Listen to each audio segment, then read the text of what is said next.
సిద్దిపేట జిల్లా సర్వసభ్య సమావేశంలో మంత్రి సురేఖ జనగామ నియోజకవర్గ సమస్యలను ఆమెకు వివరించగా సానుకూలంగా స్పందించి కొన్ని పనులను శాంక్షన్ చేశారని ఆయన అన్నారు. మంత్రి సురేఖతో టీఆర్ఎస్ పార్టీలో ఉన్నప్పటి నుండే మంచి సంబంధాలు ఉన్నాయని ఆయన అన్నారు. నియోజకవర్గ సమస్యలు చెప్పగా ఆమె సానుకూలంగా స్పందించడం చాలా సంతోషంగా ఉందని అన్నారు. ఈ కార్యక్రమంలో ముఖ్య అతిథిగా మంత్రి కొండా సురేఖ మాట్లాడుతూ తాను సిద్దిపేట జిల్లాకు ఇన్ఛార్జ్ మంత్రిగా ఉండడం తన చాలా సంతోషంగా ఉందని అన్నారు. చేర్యాల మండలంలోని సమస్యలను ప్రభుత్వ దృష్టికి తీసుకెళ్లి చేర్యాలను అభివృద్ధి పదంలో తీసుకెళ్తానని ఆమె అన్నారు. కార్యక్రమంలో పెద్ద ఎత్తున ప్రజలు, కాంగ్రెస్ పార్టీ కార్యకర్తలు, నాయకులు, బీఆర్ఎస్ పార్టీ కార్యకర్తలు, నాయకులు, అధికారులు, జిల్లా పోలీస్ సిబ్బంది పాల్గొన్నారు.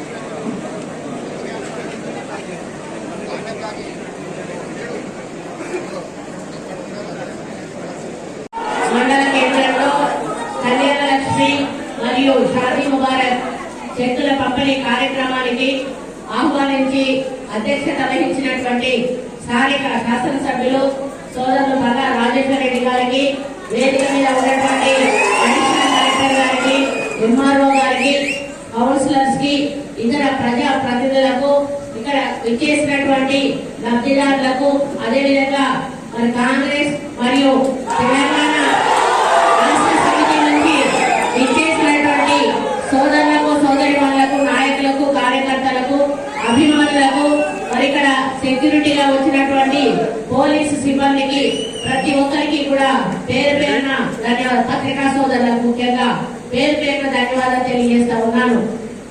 ఈ యొక్క కార్యక్రమం చాలా మంచి కార్యక్రమం. ఏ కార్యక్రమం అయినా, ఏ ప్రభుత్వం అధికారంలో ఉన్నా కూడా ఒక కార్యక్రమం తీసుకున్నప్పుడు అది ప్రజలకు మేలు కలిగేదైతే ప్రభుత్వాలు మారినా కూడా ఆ కార్యక్రమాన్ని కొనసాగించవలసిన బాధ్యత ఆ ప్రభుత్వాల మీద ఉంటుంది.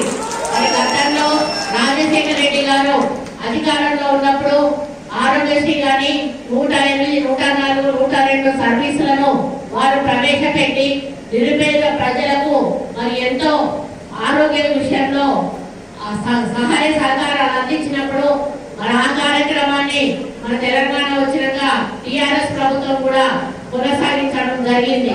మరి అదే పద్ధతిలో ఫీజు రియంబర్స్మెంట్ ప్రోగ్రాం కూడా ఆ రోజు రాజశేఖర రెడ్డి గారు నిరుపేదల పిల్లలు కేవలం వ్యవసాయ చేసే కుటుంబ వాళ్ళ కొడుకు వ్యవసాయం చేయొద్దు, మరి బార్బర్ పని చేసే వాళ్ళ కొడుకు బార్బర్ పని చేయొద్దు, కుల వృత్తులకి అంకితం కాకుండా వాళ్ళ పిల్లలు కూడా పెద్ద చదువులు చదివి మరి మంచి ఉద్యోగస్తులు కావాలి అని చెప్పి ఆ రోజు నిరుపేద కుటుంబంలో వాళ్ళు ఇల్లు తాకట్లు పెట్టి, భూములు తాకట్లు పెట్టి పిల్లలను చదివిస్తున్న తరుణంలో రాజశేఖర రెడ్డి గారు ఫీజు రియంబర్స్మెంట్ పెట్టి మరి ఆ కార్యక్రమాన్ని ఎన్నో లక్షల మంది విద్యార్థులకు, పేదలకు ఈ రోజు ఒక స్థాయిలో నిలబెట్టిన ఘనత ఆనాటి ముఖ్యమంత్రి రాజశేఖర రెడ్డి గారికి ఉంది అని చెప్పి అదేవిధంగా రైతు రుణమాఫీ చేసిన ఘనత కూడా రాజశేఖర రెడ్డి గారికి ఉంది. ఉచిత కరెంటు ఇచ్చినటువంటి ఘనత, పెన్షన్ 200కు పెంచుతూ అర్హులైన అందరికీ కూడా ఆ రోజు పెన్షన్స్ ఇచ్చినటువంటి ఘనత కూడా ఆ రోజు కాంగ్రెస్ ప్రభుత్వంలో ఉన్నటువంటి రాజశేఖర రెడ్డి గారికి ఉంది అనే సందర్భంగా తెలియజేస్తా ఉన్నాను. అటువంటి కార్యక్రమాలను తర్వాత వచ్చిన ప్రభుత్వం కూడా కొనసాగించినా కూడా మరి లాస్ట్ లో కొంత పేమెంట్స్ విషయంలో ఇబ్బంది జరిగి మరి కొంత పెండింగ్ బిల్లులు ఉన్నటువంటి విషయాన్ని కూడా నేను ఈ సందర్భంగా సభ దృష్టికి తీసుకురావాలి.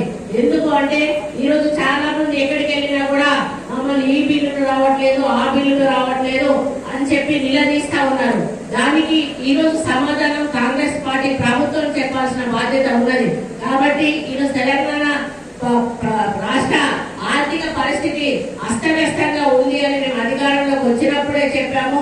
ఆర్థిక వ్యవస్థను సరిదిద్దుకునే క్రమంలో ఈ రోజు మన ప్రభుత్వం ముందుకు నడుస్తా ఉంది. కొంత వెనుక ముందు అయినా కూడా ఏవైతే ఇబ్బందులు పడుతున్నటువంటి పెండింగ్ బిల్లులు ఉన్నటువంటి కాంట్రాక్టర్స్ కానీ ఇంకా ఏ శాఖల్లో ఉన్నటువంటి కానీ తప్పనిసరిగా పూర్తి స్థాయిలో వాళ్ళకి చెల్లించేటువంటి బాధ్యత మరి కాంగ్రెస్ ప్రభుత్వం తీసుకుంటుంది. కాబట్టి మీరు ఎవరు కూడా నిరాశ చెందాల్సిన అవసరం లేదు అని కూడా నేను తెలియజేస్తా ఉన్నాను. రేవంత్ రెడ్డి గారు ముఖ్యమంత్రిగా ప్రమాణ స్వీకారం చేసినప్పటి నుంచి కూడా అహర్నిశలు 18 గంటలు కూడా పని చేస్తూ మరి రైతుల కోసము, మహిళల కోసము, ప్రతి ఒక్కరి కోసము మంచి జరగాలనేటువంటి ఉద్దేశంతో 6 గ్యారంటీల పథకాన్ని తీసుకొచ్చి అందరి దగ్గర కూడా అప్లికేషన్స్ తీసుకున్న విషయాన్ని కూడా ఈ సందర్భంగా నేను మీ దృష్టికి తీసుకొస్తా ఉన్నాను. 6 గ్యారంటీల విషయంలో అధికారులందరూ కూడా మంచి సహనంతో వాళ్ళు కూర్చొని ప్రతి ఒక్కరి అప్లికేషన్లు కూడా పరిశీలించి 6 గ్యారంటీలు అన్నిటినీ కూడా ఆన్లైన్ చేసిన విషయం కూడా మనందరికీ కూడా తెలుసు. ఆ 6 గ్యారంటీలు ఆన్లైన్ అయిన దాన్ని బట్టే రేపు మనం తీసుకోబోయే వెల్ఫేర్ యాక్టివిటీస్ అన్ని కూడా ఉంటాయని ఈ సందర్భంగా నేను విన్నవించుకుంటా ఉన్నాను. మరి అందులో భాగంగానే ఈరోజు మనం 200 యూనిట్ల విద్యుత్ అయితేనేమి, 500 రూపాయలకు సిలిండర్ అయితేనేమి, 5 లక్షల నుంచి 10 లక్షలకు ఆరోగ్యశ్రీ అయితేనేమి, మరి ఇటువంటి ఎన్నో కార్యక్రమాలు, ఉచిత బస్సు సౌకర్యం పెట్టారు. కాబట్టి అదృష్టం చర్యలకు కావాల్సిన అడగడానికి కూడా నాకు ఒక తమ్ముళ్లాగా బరాబర్ అడుగుతా, కొట్లాడతా, నేను ప్రతిపక్ష ఎమ్మెల్యే అయినా కూడా అక్కడి దగ్గర మాట్లాడి ఖచ్చితంగా చేపించుకుంటా అని చెప్పి కూడా నాకు తెలియజేస్తా ఉన్నాను. మొట్టమొదటిసారి సిద్దిపేట పిలిస్తే మేము చెప్పిన కూడా అక్కడ వెంటనే మా కడగలు పెట్టి సరిగా కావట్లేదు, కొద్దిగా కాంట్రాక్టర్తో మాట్లాడాలంటే వెంటనే అధికారులతో కాంట్రాక్టర్ కి పని చేస్తారా తీస్తారా అని చెప్పేసి ఖచ్చితంగా మాట్లాడి ఆ కడగలు పెట్టి పని స్టార్ట్ చేపిస్తున్నారు అక్కడ.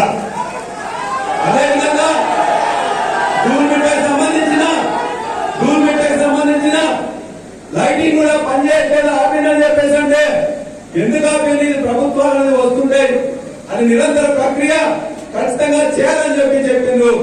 ఆ పని కూడా మొదలవుతుందాక ఆ 2 పనులకు ఆ యొక్క గ్రామాల ప్రజల తరఫున మీకు నేను శిరస్సు వంచి నమస్కారం తెలియజేస్తున్నా, ధన్యవాదాలు తెలియజేస్తున్నా. అక్కడ మాకు ఏమి లేవు, చిన్న అక్క మాకు చేర్యాలలో court sanction junior civil court, దానికి సంబంధించిన కొంతమంది స్టాఫ్ మీకు ఇప్పుడు రిప్రజెంటేషన్ ఇస్తాక దయచేసి ఇచ్చినట్లయితే వాళ్ళందరూ కూడా ఉపయోగపడుతుందని చెప్పి తెలియజేస్తున్నాం. ఇవాళ శవాస్గూడెం రోడ్డు ఏదైతే ఉన్నదో దాన్ని చాలా ఇవాళ సింగిల్ రోడ్ అయిపోయింది. 15 రోజులకు ఒకసారి యాక్సిడెంట్ అయితే 2 నెలలకు ఒకరు చచ్చిపోతున్నారు. దయచేసి పిఆర్ రోడ్డుగా ఉంది, పంచాయత్ రాజ్ రోడ్డు కానీ లేకపోతే ఆర్ఎంపీ రోడ్డుగా మార్చి దాన్ని నేను ఇమీడియట్ గా చాలా ఉన్నాయి కానీ నేను అన్ని ఇప్పుడు చెప్పట్లేదు అక్క. ఆ ఒక్కటి మొన్న కూడా మీరు చెప్పిన ఇవాళ కూడా రిప్రజెంటేషన్ ఇస్తా. దయచేసి అది ప్రియారిటీ బేసిస్ లో రోడ్డు శాంక్షన్ చేయాలని చెప్పి నేను కోరుతున్నాక. అదేవిధంగా మద్దూరులో వీకర్ సెక్షన్స్ కి కొన్ని ఇంతకుముందే మీరు గత ప్రభుత్వాలు ఉన్నప్పుడే 2014 కంటే ముందు ఆ వీకర్ సెక్షన్స్ కి పట్టాలు ఇవ్వలేదు కానీ వాళ్ళు ఆల్రెడీ ఐడెంటిఫై చేసిండ్రు, పొజిషన్ లో ఉన్నారు. మీరు ఎంక్వైరీ చేయించి ఆ లబ్ధిదారులు కరెక్ట్ ఉండే ఎవరైతే వాళ్ళు పార్టీలకు అతీతంగా వాళ్ళకు ఇమీడియట్ గా ఇవ్వాలని చెప్పేసి కోరాలని కోరుతున్నాం అక్క. మీకు మా మద్దూరు కానీ లేకపోతే చేర్యాల కానీ కుమరవెల్లి రిపోర్టర్లు అందరూ కూడా మేము ఎంగేసినట్టు ఉంటాం అక్క. వరంగల్ జిల్లాకి చివరిగా ఉంటాం.